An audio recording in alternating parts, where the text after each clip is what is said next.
Alright, this technique is in my axe book on page 92. Okay, now I didn't invent this technique. I learned it about 20 years ago, probably a bit more than 20 years ago now, and when I first learned it, it wasn't that common, and when I started showing other people, they'd never seen it before. Now I see it being used more and more, and I'm not claiming, you know, credit for spreading it around the world, but I do see it being used more and more around the world, particularly on YouTube videos, particularly on social media, Instagram Reels and whatnot, and sometimes people are doing it really nicely. Often though, I see it being done poorly, and by poorly I mean both inefficiently and potentially unsafely, and I want to address both of those things today because I don't want to kind of cast shade on other people out there sharing things on social media and YouTube, but equally I also don't want people to get hurt, and I also want people to be as good at these things as they possibly can be, which is one of the reasons I wrote Wilderness Axe Skills and Campcraft.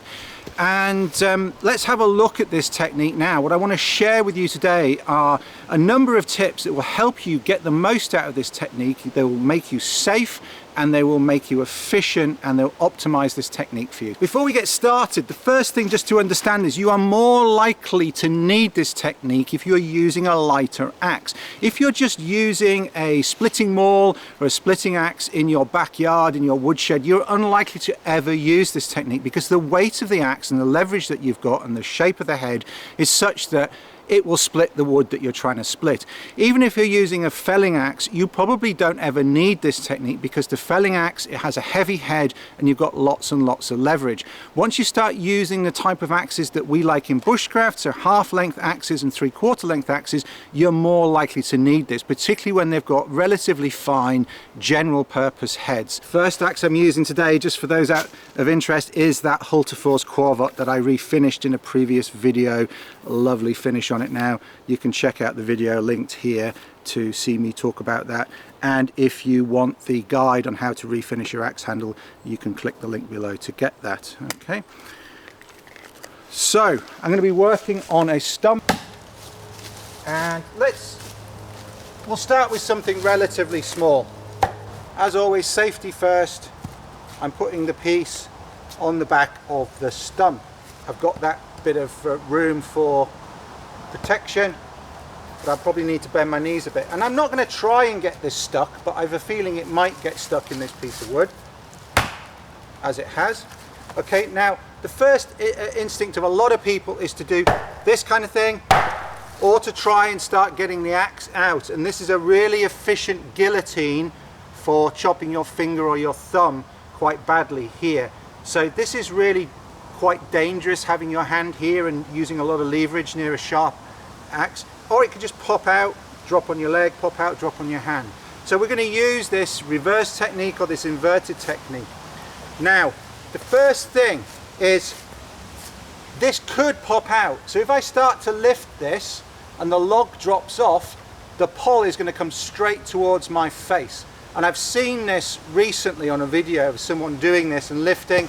If that falls off, you've got all that force coming the other way with no weight to counteract it, you can potentially hit yourself in the face. So that's number one. You want to lift it so it's coming to the side of your face, not towards your face. Okay.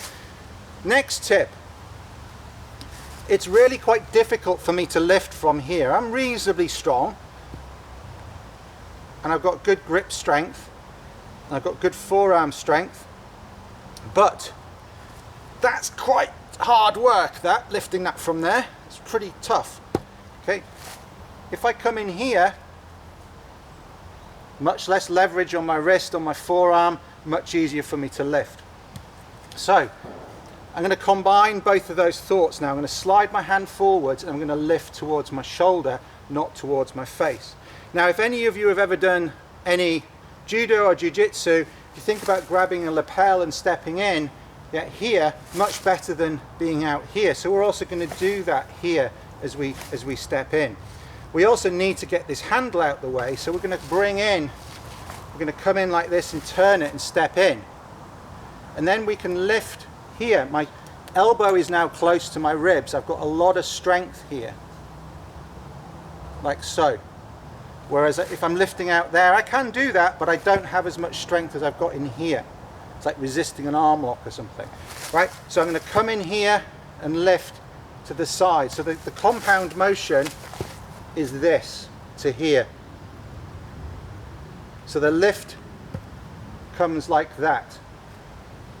It's none of this nonsense. I see people doing this. I saw a YouTube video not that long ago, and it was, I don't like casting shade on people, but it worried me if people were going to copy it. This was up here, flailing around over the top. Awful technique, awful. Yeah, I hope people watch this. So you're going to come in here like that. Then you can step back and drop. And the drop wants to come so that that's vertical. You don't want to be rotating like that because it's more likely to flip off. It's less efficient and you're not going to do the job. You want the wood to come directly vertically down onto the edge so that it splits on the axe. Now, one of the reasons this works so well is that that log is heavier than the head of the axe. So this is why, as I say, when you're using a lighter weight axe, you're more likely to need this. You get more advantage by inverting it because you're then using the weight of the log rather than using the weight of the head. So the motion comes in like this, and that's split. Not cleft in two, but it has split down the middle. We're going to need to give it another go. But that was enough to do it. Okay, let's have another look. See if I can get this one stuck. No, that one's too easy. There we go. Now you need people to be clear of the area. That's not sawn off very square.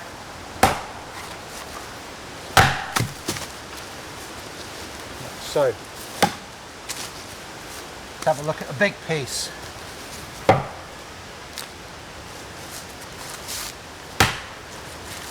In here, on the shoulder, and this is quite heavy. Yeah, there's no way I could be lifting this like this. But equally, I do not want to be pulling this at my face. I'm in here to my shoulder.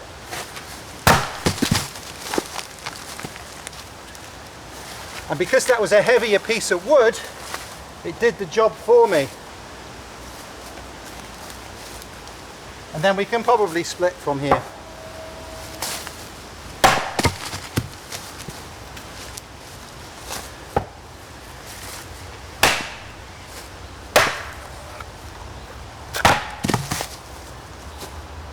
Let's have a look at a smaller axe.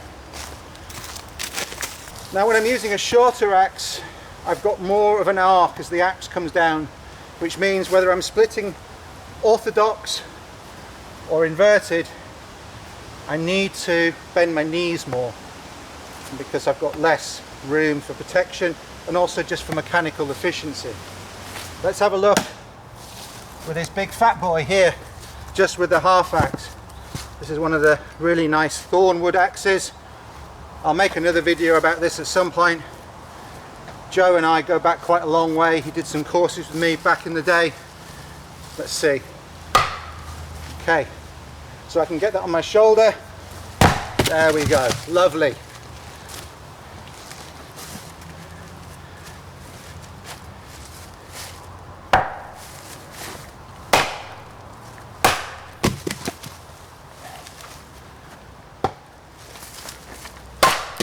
So you don't have to do it every time, it's just when the axe gets stuck.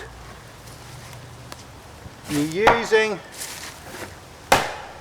that's not stuck enough, that's split all the way through. Probably go the other end.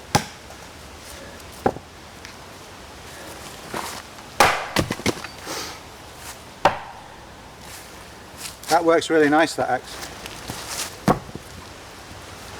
Clear this wood. I'm going to just run through all the important points again, just in one go. So, first off, position the wood as safely as possible. You're going to try and split orthodox, it doesn't work. Okay, if it's not embedded enough, don't try and lift it. But if it's really stuck, then you're going to try and lift it. You're not lifting from here. You're going to push that, you're going to lift that, that's going to come to your shoulder. You are not lifting the axe towards your face. That leg has come in, this elbow is close to your ribs. That, even though this log is heavy, I can lift that onto my shoulder. Now I drop, and this has to come down vertically, like so. That's quite a weighty one, that.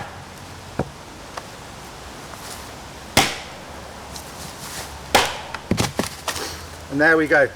So if none of those details are still clear, go back and watch it again. Make sure you're doing this safely. Share it with somebody else that needs to see this. And if you want to know 3 more backwards axe techniques that you really should know, click on the link on the video that's coming up now.